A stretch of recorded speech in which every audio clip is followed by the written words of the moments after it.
5월 13일 금요일 새벽입니다. 오늘도 하나님께 예배하면서 하루를 하나님과 함께 시작하도록 하겠습니다. 너는 내 것이라 찬양하겠습니다. 두려워 말라 내가 너를 구속하였고 너를 지명하여 불렀나니 너는 내 것이라. 두려워 말라 내가 너를 구속하였고 너를 지명하여 불렀나니 너는 내 것이라. 내가 물 가운데로 지날 때 내가 함께 하리라. 내가 불 가운데로 행할 때 너를 보호하리니 두려워 말라 내가 너를 구속하였고 너를 지명하여 불렀나니 너는 내 것이라. 오늘 하나님께서 주시는 은혜의 말씀은 구약성경 열왕기상 18장 17절에서 19절 말씀이 되겠습니다. 열왕기상 18장 17절에서 19절 말씀을 봉독해 드리겠습니다. 엘리야를 볼 때 아합이 그에게 이르되 이스라엘을 괴롭게 하는 자여 너냐? 그가 대답하되 내가 이스라엘을 괴롭게 한 것이 아니라 당신과 당신의 아버지의 집이 괴롭게 하였으니 이는 여호와의 명령을 버렸고 당신이 바알들을 따랐습니다. 그런즉 사람을 보내 온 이스라엘과 이세벨의 상에서 먹는 바알의 선지자 450명과 아세라의 선지자 400명을 갈멜산으로 모아 내게로 나오게 하소서. 아멘. 오늘은 적진 한가운데서라는 제목으로 하나님 말씀을 상고하겠습니다. 이스라엘의 가장 악한 왕은 아합이라고 하고요. 가장 악한 왕비는 그의 아내 이세벨이라고 하죠. 그 악한 사람들이 북이스라엘을 다스렸을 때 임한 기근은 그야말로 최악의 기근이었습니다. 그리고 그 기근은 언제 끝날지 모르는 기약 없이 이어지는 그런 기근이었죠. 그러나 자비로우신 하나님은 이스라엘을 살리시려고 이제 그 기근을 끝내기로 결정을 하십니다. 그래서 엘리야가 시돈에 머문 지 3년이 지나자 그를 부르십니다. 그러니까 엘리야가 그리시나까지 한 6개월 정도 보냈고요. 시돈에서 3년을 정도 보냈으니까 3년 6개월 정도 기근이 있은 후에 하나님이 엘리야에게 특별한 명령을 다시 내리신 것입니다. 그것은 아합에게 하나님께서 다시 비를 내려주실 것이라는 것을 통보하라는 것이었죠. 18장 1절 많은 날이 지나고 제3년에 여호와의 말씀이 엘리야에게 임하여 이르시되 너는 가서 아합에게 보이라 내가 비를 지면에 내리리라. 3년 6개월 만에 비를 내려주실 것이라는 좋은 소식을 가지고 이제 엘리야는 아합을 만나야 합니다. 그러나 하나님은 알고 계셨죠. 이 좋은 소식에도 불구하고 아합은 그리고 그의 아내 이세벨은 감사하기는커녕 하나님과 그의 선지자 엘리야를 대적할 것이라는 것을 알고 계셨습니다. 시돈의 이방인 사르밧 가구 페니키아인이었는데요. 그는 엘리야가 전하는 말씀은 하나님의 말씀이라는 것을 알고 믿었습니다. 그러나 유대인이었던 아합은 결코 하나님이 엘리야에게 말씀을 주셔서 하나님의 말씀을 전하시는 것임을 인정하려 들지 않았습니다. 그는 이스라엘 살리는 것은 하나님이 아니라 자신과 자신이 섬기는 우상들이라고 믿고 있었기 때문입니다. 그래서 엘리야의 말대로 비가 온다 할지라도 그 전에 비가 온다고 엘리야가 좋은 소식을 전한다 할지라도 엘리야를 대적할 것이라는 것을 하나님이 아셨습니다. 그래서 처음 기근을 예언할 때처럼 바로 왕 앞에 가라고 말씀하지 않으셨어요. 대신에 궁궐에 숨겨두었던 의인 오베다를 통해서 아합과 만나는 계획을 하나님께서 계획하시고 이제 그대로 엘리야에게 시행하라고 하셨죠. 오바댜는 아합이 신뢰했던 국내 대신이었습니다. 그러나 그는 아합이 눈치채지 못했지만 분명 하나님의 사람이었습니다. 그래서 그는 자신의 지위와 또 재물을 사용해서 아합과 이세벨을 피해서 숨어있던 박해받던 선지자들을 도와주었습니다. 3절 4절에 보면 아합이 궁을 맡은 자 오베다를 불렀으니 이 오베다는 여호와를 지극히 경외하는 자라. 이세벨이 여호와의 선지자들을 멸할 때 오바댜가 선지자 100명을 가지고 50명씩 굴에 숨기고 떡과 물을 먹였더라. 그러니까 이 기근과 박해로 고통당할 수밖에 없었던 선지자들에게 이 오바댜는요 정말로 귀한 존재였을 거예요. 이렇게 오바댜가 걸리지 않고 선지자들을 도울 수 있었던 것은 어떤 이유일까? 아합이 그를 신뢰했기 때문이었겠죠. 5절 6절에 보면 아합이 오바댜에게 이르되 이 땅의 모든 물 근원과 모든 내로 가자. 혹시 꼴을 얻으리라. 그리하면 말과 노새를 살리리니 짐승을 다 잃지 않게 되리라 하고 두 사람이 두루 다닐 땅을 나누어 아합은 홀로 이 길로 가고 오바댜는 홀로 저 길로 가니라. 이 구절에 보면 아합이 자기 짐승들을 살리기 위해서 오바댜와 지역을 나눠서 이렇게 물을 찾아 헤맸다라는 것을 알 수가 있습니다. 그런데 이 아합의 말이 얼마나 사악합니까? 백성들을 살리기 위해서 물을 찾는 게 아니라 자기 짐승들을 살리기 위해서 물을 찾자라고 말하니 정말 이 사람은 악한 사람이라는 것을 이 한마디를 통해서 충분히 알 수가 있어요.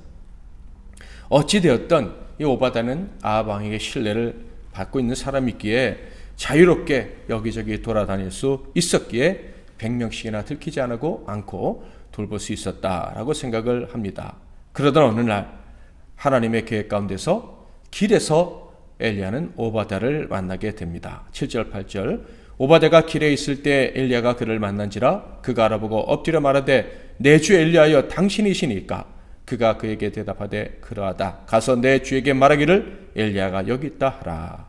3년 6개월 만이었지만 오바댜는 엘리야를 바로 알아보았습니다. 그래서 바로 그 앞에 엎드려 예를 갖추었죠. 아합이 통치하던 무도한 나라의 고관대작 절대 권력자라고 할 수 있는 그 사람이 아합이 볼 때 일개 선지자인 엘리야 앞에 엎드려 절하는 모습에서 이 오바댜가 얼마나 하나님을 경외하는 사람이었는지를 우리는 충분히 알 수가 있습니다. 오바댜를 만난 엘리야는 그에게 이야기합니다. 내가 아합을 만날 것이니까 내가 여기 있다고 아합에게 전해라. 그러자 오바댜는 두려움에 떨면서 이렇게 얘기했어요. 9절 이르되 내가 무슨 죄를 범하였기에 당신이 당신의 종을 아합의 손에 넘겨 죽이게 하려 하시나이까. 그는 두려워하면서 자기가 두려워하는 이유를 이야기합니다. 예전에 이미 아합과 이세벨이 엘리야 선지자를 잡으려고 그렇게 애를 썼지만 하나님이 감춰주셔서 잡을 수가 없었다라는 거예요. 하나님이 감춰주셔서 잡을 수 없었는데 제가 엘리야 선지자님의 말을 듣고 아합에게 여기 엘리야가 있다고 말한다 할 때 왕이 엘리야를 잡으러 달려올 텐데 만약에 그때 하나님이 엘리야 선지자님을 또 감추신다면 저는 아합에게 죽임을 당하지 않겠습니까? 하나님이 엘리야를 보호하실 것이고 그러니 나는 거짓말쟁이가 되어 죽을 수밖에 없다. 이것이 오바댜가 떨었던 이유입니다.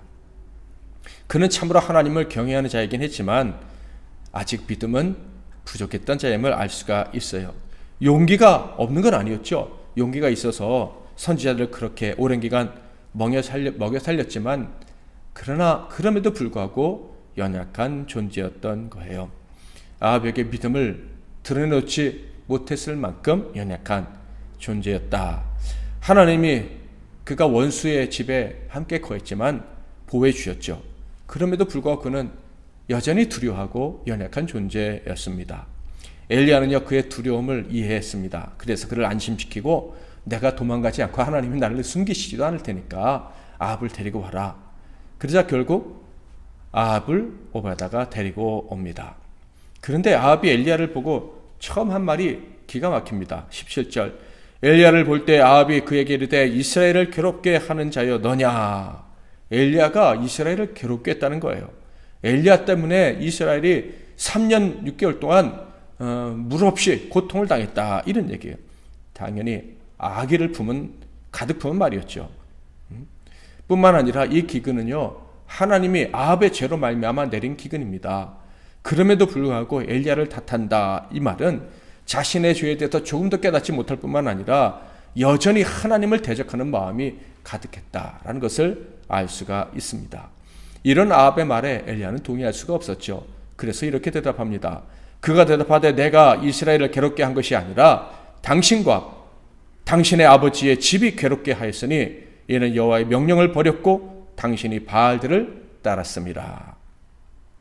이스라엘이 괴로움을 당한 것은 내가 아니라 당신과 당신의 집안 때문이다, 이렇게 이야기를 합니다.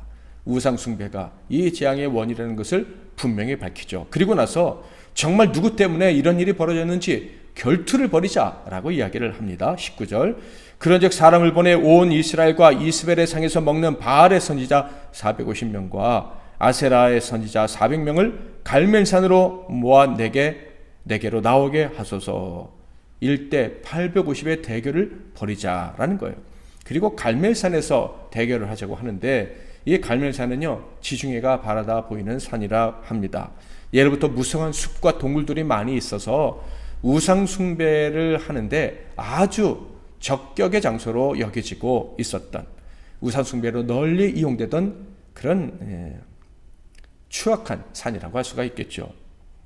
그러니까 엘리야가 한 말이 무엇입니까? 적진 한가운데서 수많은 적들과 함께 대결을 하자, 전쟁을 치르자, 이렇게 얘기를 한 것입니다. 아마 옆에서 듣던 오바다는 깜짝 놀랐을 거예요.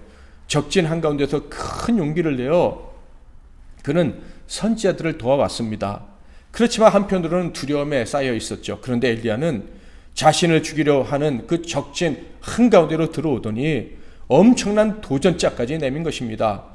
3년 이상 도망에 숨어있던 사람이 갑자기 상상치도 못한 도발을 자행했다라고 볼 수가 있겠죠. 그러니 오바댜 입장에서는 아마 정신이 혼미해졌을 것입니다. 이게 도대체 무슨 일인가라고 생각을 했겠죠. 그런데 사실 이것은 절대 놀랄 일이 아니었습니다.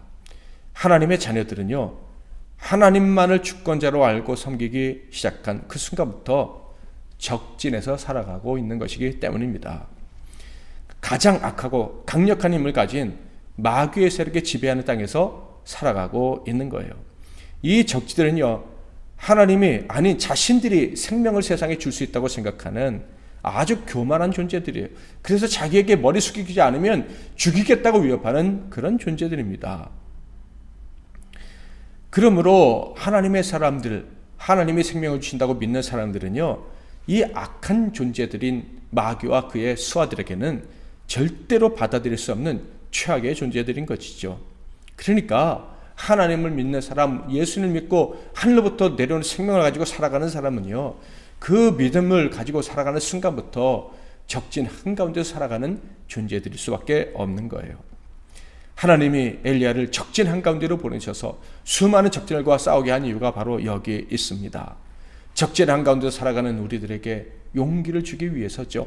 오바댜에게도 용기를 주시고, 그리고 우리 모두에게도 용기를 주시기 위함입니다. 아무리 적이 크고 무서워도 그들이 우리의 생명을 주장할 수 없다는 것을 교훈하시기 위함입니다.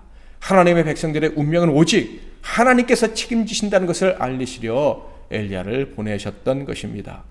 이제 갈멜산에서 싸움이 시작이 되겠죠. 그리고 오바댜를 포함한 하나님의 사람들, 그리고 우리들에게는 진정한 지식이 주어질 것입니다. 생명을 주어 살게 하시는 분은 오직 하나님 한 분뿐이시구나. 그러므로 영원한 생명을 얻기 원하는 사람들은 하나님 앞에 나오되 두려워하지 말고 나오라 라고 말씀하시는 그 말씀에 아멘 해야겠구나 라는 그런 교훈과 지식을 갖게 될 것입니다. 사랑하는 성도 여러분, 여전히 이 세상은 악한 영과 그 졸개들이 힘을 발휘하는 세상입니다. 그러므로 저와 여러분 믿는 사람들은요, 강력한 적의 진영 한가운데서 지금도 살아가고 있는 것입니다. 그렇지만 그 적들은 아무리 강해 보여도 우리의 생명, 우리의 운명을 건드릴 수는 없는 것입니다. 우리를 책임지실 분은 오직 하나님 한 분뿐이시기 때문에 그렇습니다. 이 사실을 다시 한번 확인하고 오늘도 용기를 내시고 당당하게 의로운 길, 순종의 길을 걷는 저와 여러분이 다 되시기를 주님의 이름으로 축복합니다. 적진 한가운데서 우리는 패배하고 망할 일은 절대 없다는 것 의심하지 말고 끝날까지 달려가는, 오늘도 승리를 주실 줄 믿고 살아가는 저와 여러분, 우리 MBC 나눔교회 성도들 다 되시기를 주님의 이름으로 축복합니다. 오늘도 말씀 붙잡고 기도하시고 또 여러분 가지고 있는 기도 제목들 다 하나님께 마음껏 아뢰시고 승리하시는 하루 되시기를 바랍니다. 기도하겠습니다. 하나님 아버지, 오늘 말씀을 통해서 우리가 어디에서 살고 있는지 깨닫게 해주시니 감사합니다. 적진 한가운데서 살고 있지만 적들이 우리의 운명을 주장할 수는 없다는 것을 확실하게 가르쳐 주시니 감사합니다. 이 사실을 기억하고 우리가 비록 여기에 있지만 두려워하지 말고 궁극적으로 우리가 승리할 수밖에 없다는 사실을 기억하고 살아가는 우리 모두가 되게 하옵소서. 우리를 두렵게 하는 것이 무엇입니까? 전쟁입니까? 기근입니까? 물질입니까? 건강입니까? 그 어떤 것이든지 간에 하나님이 이기게 하실 줄 믿고 기뻐하며 또 오늘 주실 승리를 기대하며 살아가는 우리 모두가 되게 하옵소서. 이 시간에 말씀 붙잡고 기도하는 성도들, 오늘 하루 마치고 저녁에 잠자리에 들 때는 하나님이 또 이기게 하셨구나, 그렇게 간증하게 해주실 줄 믿습니다. 예수 그리스도의 이름으로 축복하고 기도하옵나이다. 아멘.